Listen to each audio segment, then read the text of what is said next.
Welcome to episode 62 of Anchored in Education.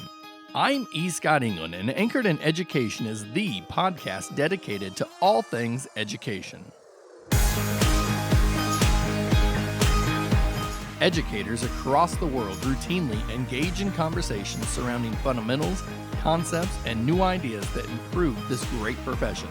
Sometimes we agree, other times we disagree. But at the end of the day, we are all anchored in education.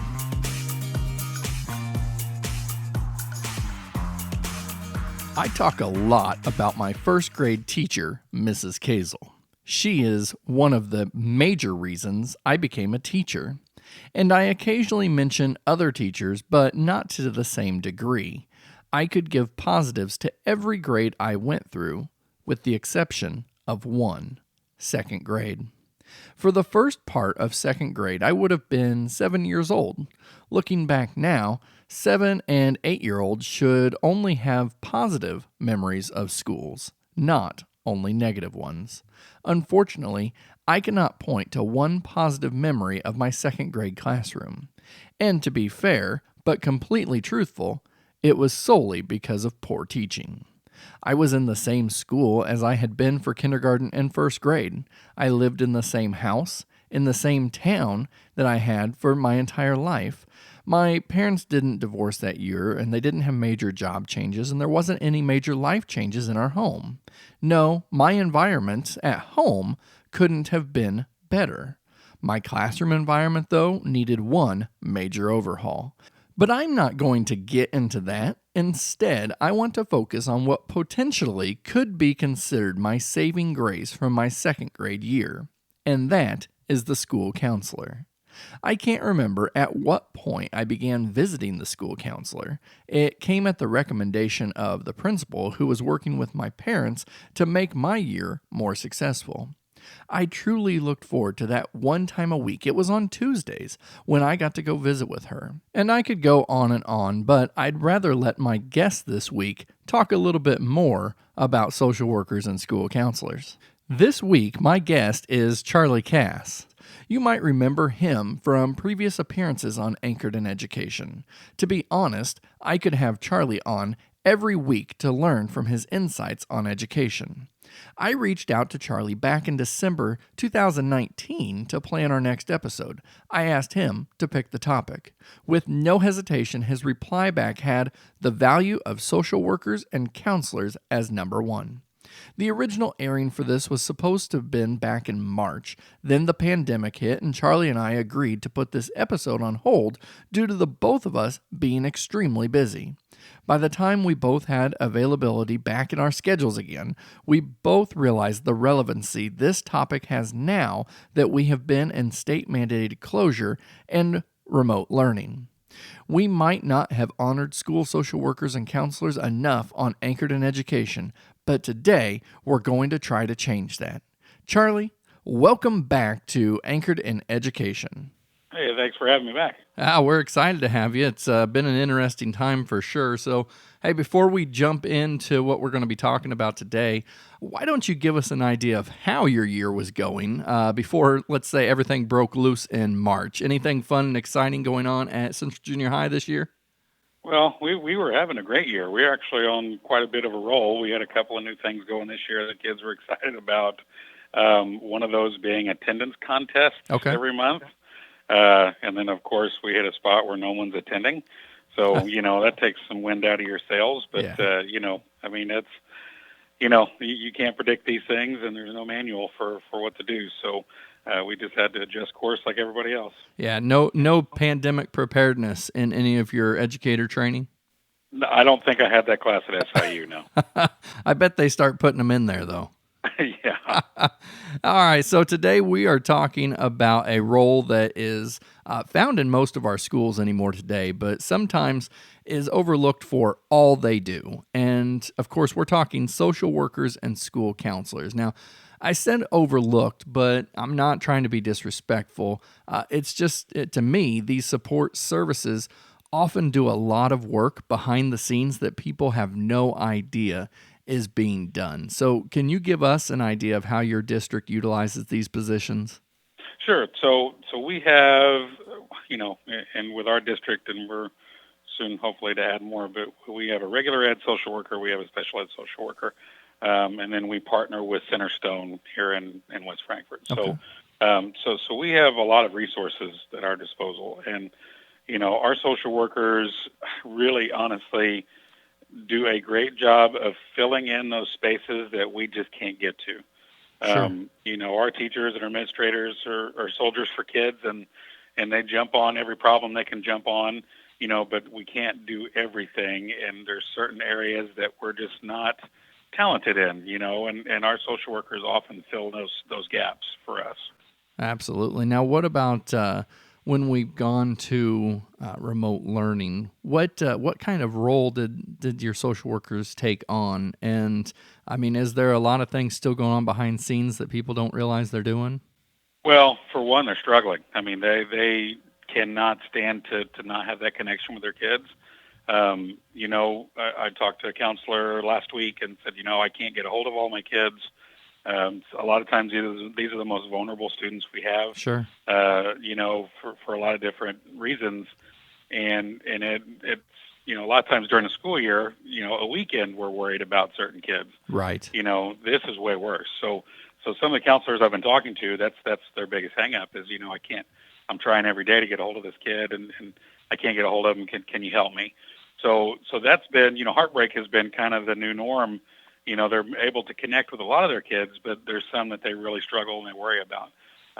And whenever our teachers may reach one and, maybe on accident sometimes just through schoolwork, we try to share that information with our counselors too. How do you have it set up to share information so everybody's staying on the same page? We talk, man. I mean, we, just outside of just emailing each other, which sounds pretty easy, we also, my teaching staff, we use the Voxer app. And, oh, yeah. A lot of times it's just for small comments to say, yesterday we had a big event in West Frankfort. We have one of our students, his younger sibling, is about to lose his battle with cancer. Oh. And they did a very nice parade for him. One of his things was fire trucks, and all these fire departments got together and gave him a parade, and Channel 3 featured that and went live with it, and it was very cool, but I wouldn't have known that was being planned unless one of my teachers didn't see it on Facebook and shared it. So we stay pretty connected. Our school nurses in that group, I mean, we stay pretty connected, and a lot of times we share something that the others didn't know. Okay.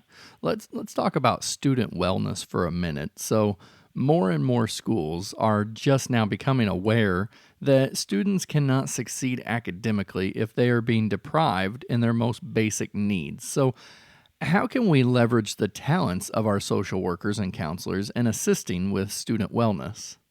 Well, we have to actually engage them. And, we have all these different support teams where we're trying to pick up kids that struggle. If you don't include a counselor or social worker in those regular meetings and those regular efforts, you're doing a disservice to the counselor and the kid. So, think of all the RTI, truancy interventions and all these things that you're trying to intervene. If you don't include a counselor, I think you're hurting your effort. So for our things like that, our counselors are always invited, and we have them take part. And sometimes it results in, hey, we have a resource for this student outside of school that they need that I wouldn't have known about. So if you don't engage your counselors in those processes, you may miss something big for somebody. And that goes back to what you were just talking about a minute ago, communication. Communication is the key. And it's often, we think of an interaction that we may have with a student, whether we're a teacher or an administrator. It may be a very quick interaction. We may not think much about it, but it could be huge in terms of information that was currently a gap to the social worker or counselor, and it's just being able to communicate these will be able to better serve our students. Is that how you're seeing it? Yeah, and one thing I would also, I've challenged my staff to do this, and anybody else, kind of take a toe dip into their world and kind of see what they actually do and what they're good at, and then you'll realize how much they are a complement to everything else you do in your school building. So the best book I've read in the last couple of years is Middle School Matters by Phyllis Fagel, and she's a counselor, and And for me, reading that book, yeah, it's a toolbox. I felt like I gained a lot of new skills for just my interactions with students, but it also put me in her world a little bit as to how her interactions with students go. And I think that gives you more respect for counselors and what they do and what they hear in their offices. And something, I don't know if you can speak to this as well, but one thing I've noticed about the different districts I've worked in with the school social workers and counselors is that they know where the families live. And yes. one of the best ways when you say, take a toe dip in their world, ask them to take you around the community Mm-hmm. and see where kids and families live. And I think that can be eye-opening. Yeah, absolutely. And I've been blessed with great counselors over the years. And, and I remember being a new teacher at Mount Vernon Township High School, and we had a couple of great social workers there. And if I ever went to their office and said, hey, I'm worried about, little Jimmy, what do you know? And they would say, let me get back to you. And the next day I would have this kid's whole biography. And just that being part of my classroom, I knew how to approach that student better and how to reach them better. So, it's just, they do fill in spaces that you don't have or you're too busy to maybe do yourself. But they also have a trained eye that, they went to school, man. I mean, they take coursework on how to reach these students and kind of what the science is behind some of the behaviors. So, like I said, if you don't involve your counselors or your social workers in your processes, you're really hurting yourself. Absolutely. And oftentimes they start off with more education than most of us have. So yes, they do. They've put in a lot of time and effort and energy to get to where they are to assist. So, hey, in education, we have the old adage that teachers can change lives or that teachers do change lives. But I'm not going to argue the truthness behind this. I'm just going to add that so do principals, so do superintendents, so do custodians, parapros, bus drivers, and the list goes on. So you can probably see where I'm going here. Let's talk about the impact social workers and school counselors have in a school. Well, I will tell you that the biggest selling point or the thing that kind of tips the scales towards, if I offer a student, hey, man, I really think you should talk to our counselor, there's a lot of fear in that. For junior high kids especially, it's difficult. There's stigma. I don't want people knowing I right. talk to a counselor, things like that. But one of the biggest sells that I have is, hey, you don't want to talk to me because you're afraid you'll get in trouble for something, right? Because I'm the principal. I'm the bad guy. I get people in trouble. Right. You don't want to talk to your parents because it might be embarrassing and you don't want them to think less of you. You have a kind of a safe space with someone who doesn't have that control over you, that's willing to listen and apply, different therapy lenses, with you. It's a total safe space. So usually that will tip a kid into saying, yeah, let's try it. Let's see what happens, because that's a conversation that stays safe from those two worlds that they're already struggling with. If they're struggling in school, struggling at home, they have this kind of in the middle space that's safe. So that's one thing that counselors, as being just heroes do. They provide a spot that can't be provided between parent and school. So that's something that's super special about that position in a school district. I like it that you mentioned heroes and filling that gap. I mentioned this in my opening, but I struggled with school in second grade, and I know you think, what can a second grader struggle with? But there were just different factors going on. My parents, they couldn't help, and my teacher wasn't an option. I visited the counselor, and when we talk about that they are, some of the most, not anymore, but back in the day, underutilized and unrecognized. I remember that I met the counselor in the hallway under the stairs, like in the main lobby. That's where their office was. And I'm glad to see how much things have changed. But truly, without having the opportunity to visit with that counselor in second grade, I don't know that how second grade would have went for me, because it was that much of a struggle. So I like it that you said that they're the heroes, because they are. So hey, I've noticed that you have had one of my friends working with your school, and so To fill in, back in 2019, Sherry Slinkard stopped by Anchored in Education to talk about poverty. And for the listeners, they might remember that Sherry, she's the school counselor who grew up in poverty herself and has an amazing story to share. So you've been working with her this year. Oh, absolutely. Yeah, she has done, as part of our school improvement team or plan this year, we needed to have a better handle on what poverty is and how do we reach our low-income students. This is an area of interest for me, but, they don't want to listen to the principals. So I reached out and I went to one of her sessions, through, just professional development day long. Yeah. Ruby Payne training is kind of a brush up for me. And I realized that she was a good fit. Her background, it matches the backgrounds of so many of our kids. So I could easily tell you, we have a 58%, poverty rate. That's the easy part. The hard part is, what that actually means on the ground and in a classroom. And she does a really good job of doing that for our students and our teachers. And actually, when the shutdown happened, she had one more session with us, and she was kind enough to do that in the Google Meet with us. Oh, nice. And finish it off. And we're super appreciative. Almost all of our faculty joined in and did that with us, so I was proud of them too. But yeah, we're really happy to have worked with Sherry this year. Well, and it's definitely a time for adaptation. So I love hearing that even the adults for their professional development were able to adapt to finish that. Now, Sherry often talks about the different resources that are available. And a lot of times, I know every time I talk to her, I learn something new. I had her speak at my district as well. So, what kind of resources do you believe these support services, such as social worker and counselors, can provide that is not easily accessed by students or even other educators? Well, one of the things that Sherry will tell you is that, the things that turn the page for her are just adult relationships that were impactful to her. And these folks are just that. They're another adult relationship that a student can latch onto. And like I said, it's in a safe space. So, the more opportunities for engaging, relationships with students, the better. So you just have more opportunities to do that. And, if it means filling out some paperwork to do it, it's worth it. Sure. But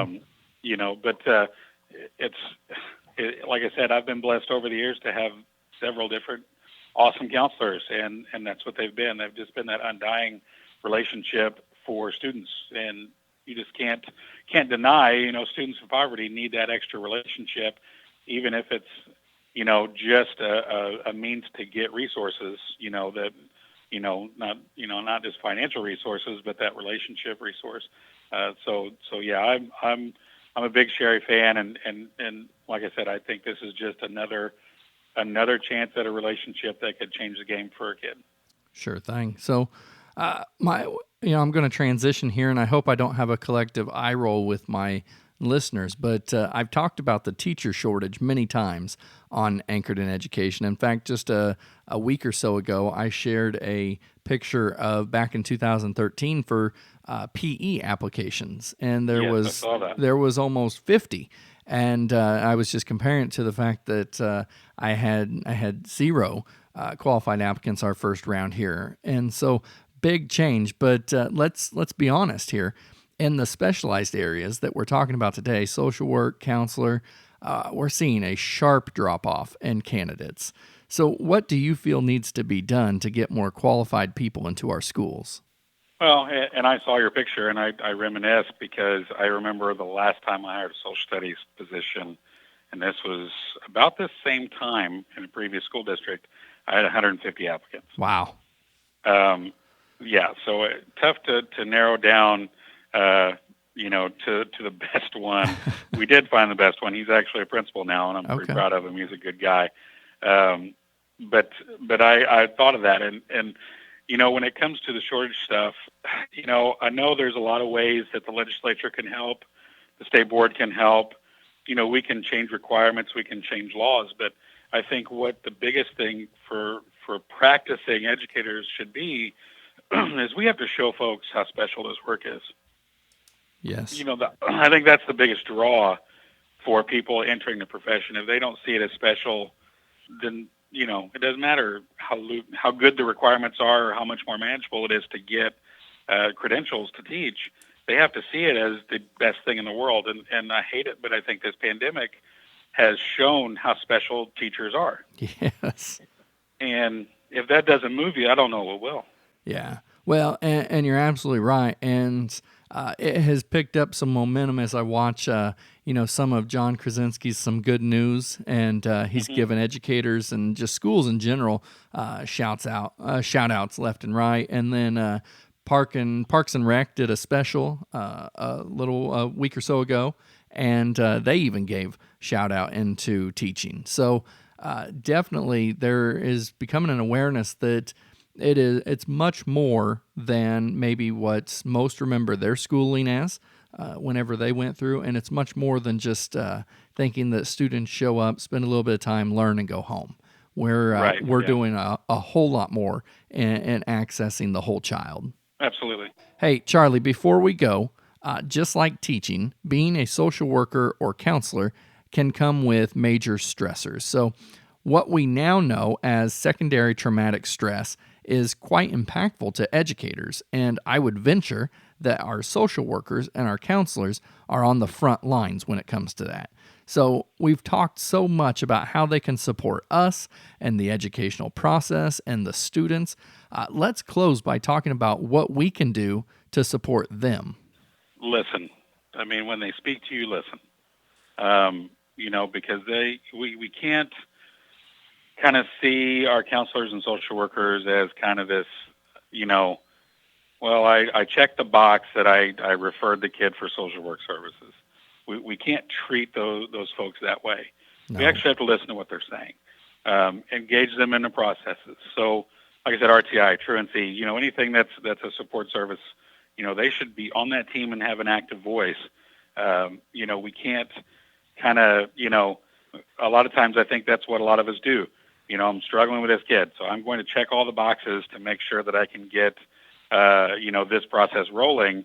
It's not just as good as filling out a referral. You actually have to engage your counselors and actually speak to them. You'd be amazed at what they know and what they can do. I know I've been over the years completely blown away by the counselors I've worked with. So, but that's because I treat them as, somebody that can really, really help this kid and help me help this kid. So I think the biggest thing we can do to support them is to listen. But in these tough times, I hope that, counselors will wear a lot. I've had a lot of different varied experiences. I've got some that, you can't tell that, struggling kids bother them. Some of them wear those emotions on their sleeves. So I would, to my counselors who really are struggling right now, I know our teachers miss our kids, but counselors have a whole different struggle with that, I think. Reach out to your counselor friends too. You need to network and connect with people just like our students do. Great words of advice on social workers and counselors. Charlie, thank you so much for joining us and just sharing the wealth of knowledge that you bring to Anchored in Education today. I don't know if I'd call it a wealth. I definitely do. Thank you. Do you see why Charlie could be a guest on Anchored in Education every week? No joke. After recording the episode, we talked for a little bit longer, and we've already planned our next time together later this summer.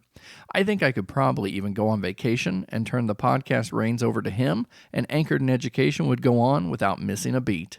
You can follow Charlie on Twitter at Charley Cass, and you can also dip into his thoughts by visiting his blog, assortedlightbulbs.blogspot.com.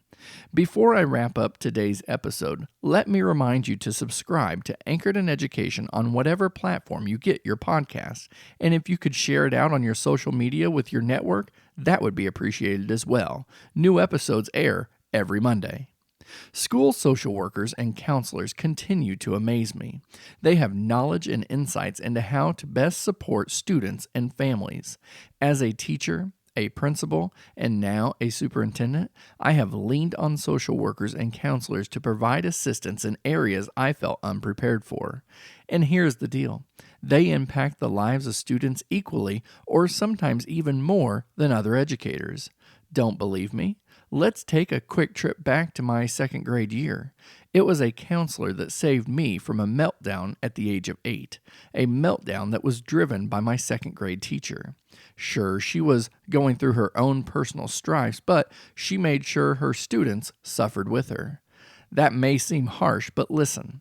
Jennifer's cousin had the same teacher, and he jumped the playground fence and ran home one time because that risk was more rewarding than the risk of being in class all day.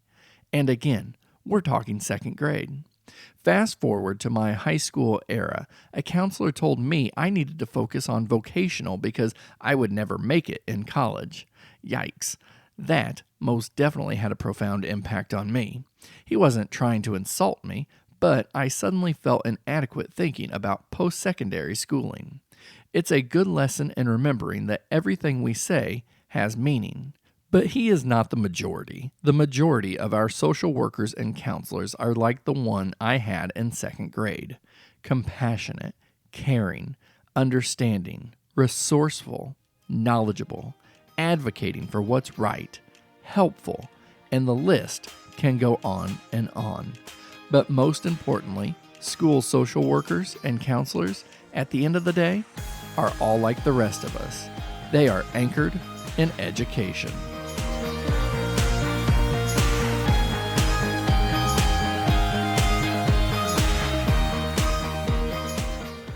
Have you heard of masterminds? A mastermind is a gathering of people in a supportive learning community committed to increasing their knowledge and skills to skyrocket their success. Julie Adams, a nationally board certified teacher, educator of the year, and best-selling author, has created the Fully Charged Educators Mastermind. Included is a 10-lesson online course, complete with study guides and a certificate of completion. Learn about neuroscience, critical thinking strategies, stress management, trauma-informed practices, Maslow and Bloom methods, and much more. You'll also receive exclusive access and lifetime membership to Julie's private Facebook group and a PDF of her best-selling book, Fully Charged. This is perfect for both the new and experienced educator who would like to learn the latest neuroscience and research-based strategies to decrease student stress and skyrocket social, emotional, and cognitive success in the classroom. It's also perfect for educators who also want to learn routines and strategies that help to decrease personal stress and burnout and increase health, effectiveness, and fulfillment as an educator. Visit adamsteaching.com to join the Educators Mastermind today. You're worth it.